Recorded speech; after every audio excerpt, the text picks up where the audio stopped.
Yeah, so one part of 21 CFR is for sure electronic signature, and another part is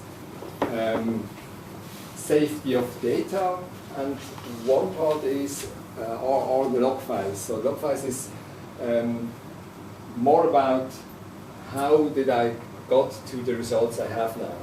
And you can see what was happening. Did somebody change something?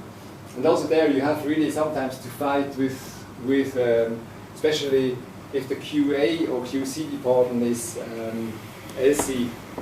If they're coming from LC, yeah, they see there is a method, I transfer that to an analysis, I push the button, and it is always like that. And then you have to explain, yeah, but Hptlc, if you have 4 tracks, if you just have a 20 by 10 plate at the moment, you don't put these 4 tracks on this 20 by 10 plate. If you usually use a 10 by 10 plate, you can, it's no issue to use a 20 by 10 plate. Why not? You just use the half of the plate. But you have to change that in the analysis, and then they already, oh no, you changed something. Yeah, but you have to know what you're changing for sure. But also sometimes, if it is really humid, if it is today, it's raining, I'm sure in the laboratory, even if they have an aircon, it is 10 or 15% higher the humidity than it would be if it is nice dry winter day. It's about 20%. So therefore, yeah, we have to change. We have to have the possibility to change something. And for that, these log files are very important.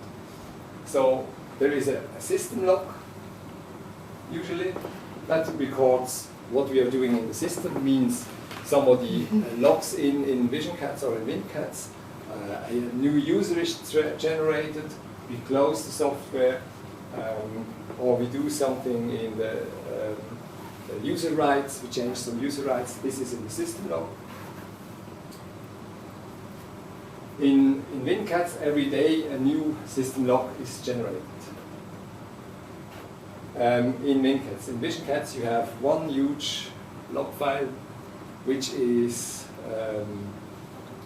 changing not after a certain time. It is changing when 10 mega is full, then it generates a new file. But the old data will be kept. And then the audit log, which is in WinCats and VisionCats, records all the changes, manipulations done in analysis files. In VisionCats, it also keeps what is done in method files. In VisionCats, it's possible to activate the option motivated change. That's one thing that we didn't have in WinCats, and we were really often asked. So if somebody wants to change something, he has to enter a reason for that. This is, for most of the laboratory stuff, really pain. Yes, it's something really stupid from their point of view. We did it in a very, I think, clever way, so you can change as much as you would like to change, and as soon as you hit the save button, you then have to enter a reason for that. So you don't have to, after every change, you have to enter a reason for that. I think that is a quite clever way how to do that in VisionCats. But until now in Switzerland, we do not have one single company that is using that. It's also one thing that is, I think, it depends how strong the QC or QA department is in a company. If it is really strong, it will just have the possibility to, yes, we push that through. And if it's not that strong, the laboratory will say, I can't, this is really, this is giving us a lot of headache. You will also get the document, so. Okay, yeah, thanks.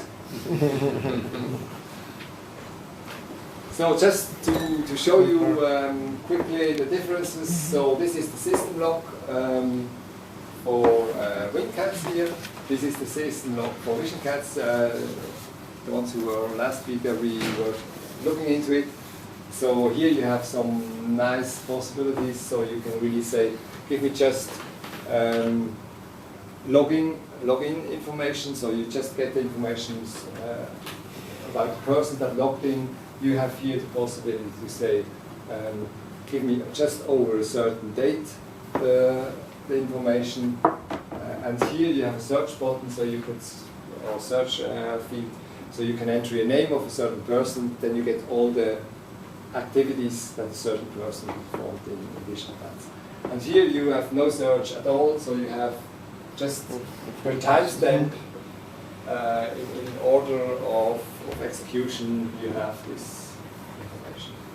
And also here you have a lot more information than here, because here you have just the date time, account name, and what was done. Here you have the date, the user that performed, but also the computer, on which computer it was performed. Then you have a category, and you have an explanation what was done. So the audit log, this is here with WinCats. This was in the analysis also just one line and no possibility to search. Here also you have the possibility to search for steps, for sequence tables, for system suitability tests. You can export this log file into an XPS, it should be non-editable, but it is anyway. But you can export it if you want to. You can search by data, so you have a lot of possibilities with that. Then Vision Cats and electronic signature. So the QC/QA department can assign numbers of levels for the e-signature process. So in Vision Cats we have 5 levels, up to 5 levels. In WinCats we have just 1 level. You could sign it or not sign it. That was it. You have different reasons, but you have just sign it or not sign it. That was it. So e-sign is protected by personal ID and password, identical to the Vision Cats credentials. So it's not like in WinCats. In WinCats you have a special password for e-signature that is no longer needed. E-sign rights for users are entered and under options, regulatory settings. E-sign itself is done in the Explorer window. And also there, the thing is that with WinCats you have to open it and then to sign it. In Vision Cats you can just right-click it and then it is signed. You also see it in the Explorer view already. You see it is signed or not. In WinCats you had to open it or you had to check the preview to see if it is signed. And that's the same for both. Change of parameter in signed analysis leads to avoided e-signature. So therefore, if you change something, the e-signature is no longer valid. The thing is, with Vision Cats now you can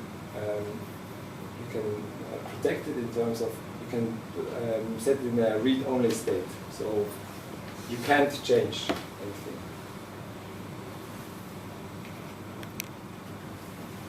Yeah, as I said, there's a read-only. After the process is finished, that was always a big issue in WinCats. In WinCats, you could change afterwards and then the signature was gone. But the guy who was signing it didn't know that. So there were analyzers laying around that were signed and some were not signed, and that was really not that easy for QC.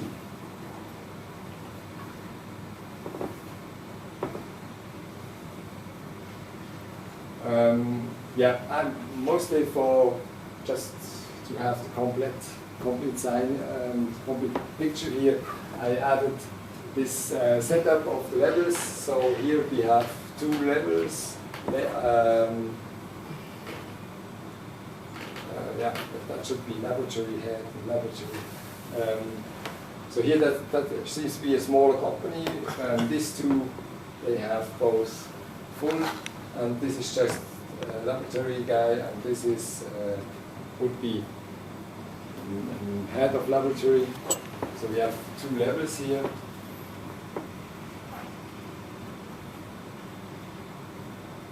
So enter a role name, enter a closer explanation for this role. So this is down here. Then you can activate the respective rights. So as you have seen here, it is activated to more than one level for a user, but it can, one signifier can just be signed once in one level. So or not in one level, it can be just signed once. So if I sign in level 1, I can't sign in level 2.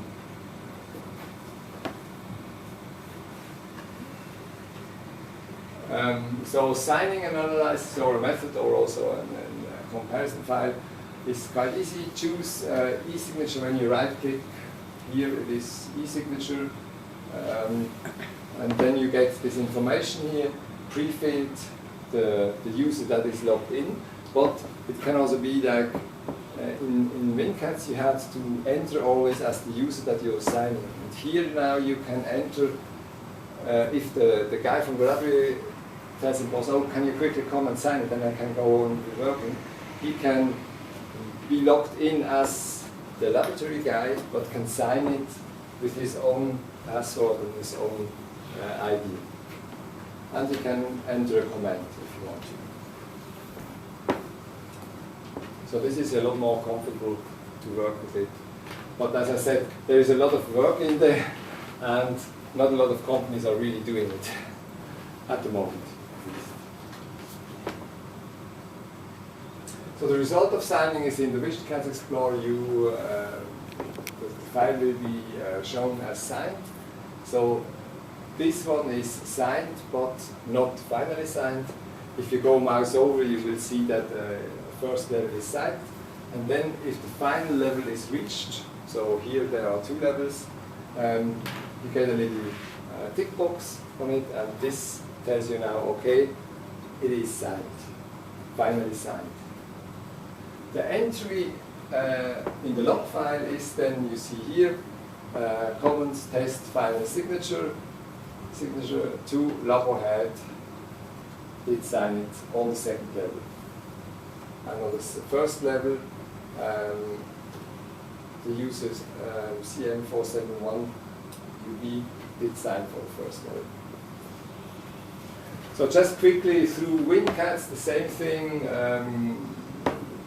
You can here assign rules for signing. So the difference is in WisionCats you signed the rules of a person and or the role of a person, the role of a person, and here you assign certain rules. So you can a rule could be so I performed the analysis and it is okay.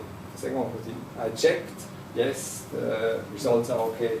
One could be yes, the process was followed as described in the SOP. So with these rules, you define then the signature.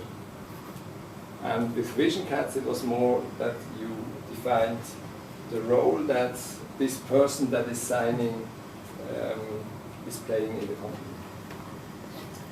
So eSign is protected by personal ID and password, independent to the WinCats password. So the password is another one, could be another one. Then eSign rights are entered in WinCats administration program, while eSign itself is done in WinCats analysis file. So change of parameters in sign analysis leads to void e-signature, and also there in WinCats you could do nothing about that because you couldn't set it to read only. You just had to have an SOP that is telling you if it is once signed, it's not allowed to change it anymore with the SOP. So this is the in the administrator. These are these reasons, these rules. So these are executed analyses. One is analyzed okay, and analysis finished and verified would be possible. Then I had to go to the user and say, okay, now I made something similar as I did at Vision Cats. I define now the role of this user is that he can analyze, is finished and verified. So this would be most likely a QC guy. Then I would have to go into the analysis with my full name, and here I could then choose. And you can always see. So I have now two rights, two rules. So I could sign twice in one analysis, which is not really clear. And that would be then the result. So you see, you have to open the analysis to see really if it is signed or not. In Vision Cats, it was in the Explorer, you could see already, okay, this is signed or not. I didn't see in the Vision Cats, did you sign 2 times your analysis? Yeah, the thing is... Or was it fully signed when you with the rights no, signed it once?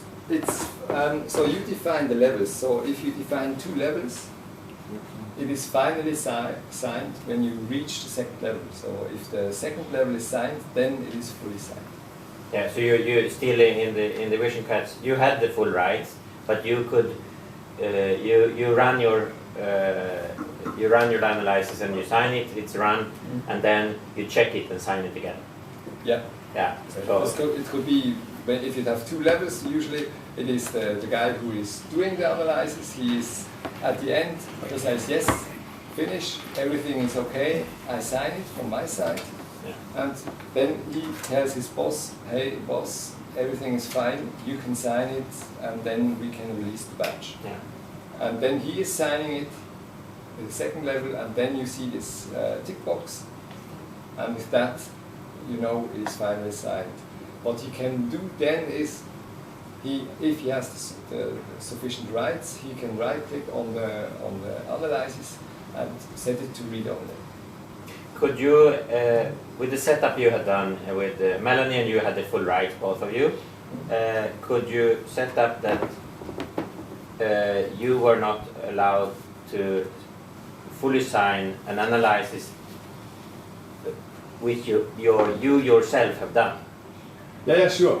Yes, so you could cross. So all your analysis, Melanie had to full sign, and Melanie. I understand what you think. Let me see now. You can't sign off both levels. Yeah, I see what you mean. Yeah. Very interesting. Because I have in Sweden, if I refer how it worked at AstraZeneca with they had a lot of operators. They had the fully right, all of them. They were running the Hptlc with the mass spectrometer and so on, but they had to countersign crosswise. So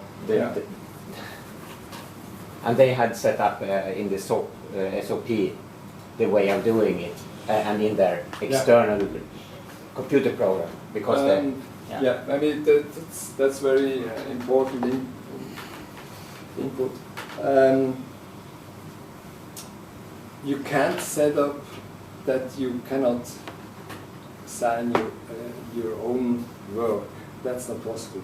The thing is, you can just say yes. You have both possibilities, and then again, this is one thing that you have to set up as a SOP. SOP. Yeah. The thing is, you can say, okay, if Melanie is doing work, I have to sign, or she has to sign it for that she did it, and I have to sign that it is okay. What you can't do is for sure that you can do both. But what you could do is, what would be wrong is that I do the work, Melanie says, yes, I did it correctly, and then I do again, yes, it is done correctly. So you see, the thing is, I can't say who has to sign the first signature, but I can say that you can't sign twice. That's that's not what you can say. So it is like that. So you can't sign twice. So therefore, in this case, maybe you would have to have an SOP from the customer that's telling you that you always have to sign after you finished your analysis. You have to sign it. You have to sign it. And with that, you can sign it as a reviewer also, because you can't sign it twice. So it is not really, I hope you understand, so it's not really that you can say, if I performed it, I can't be the reviewer. That's not possible. But with a trick like, yeah, you have to sign it right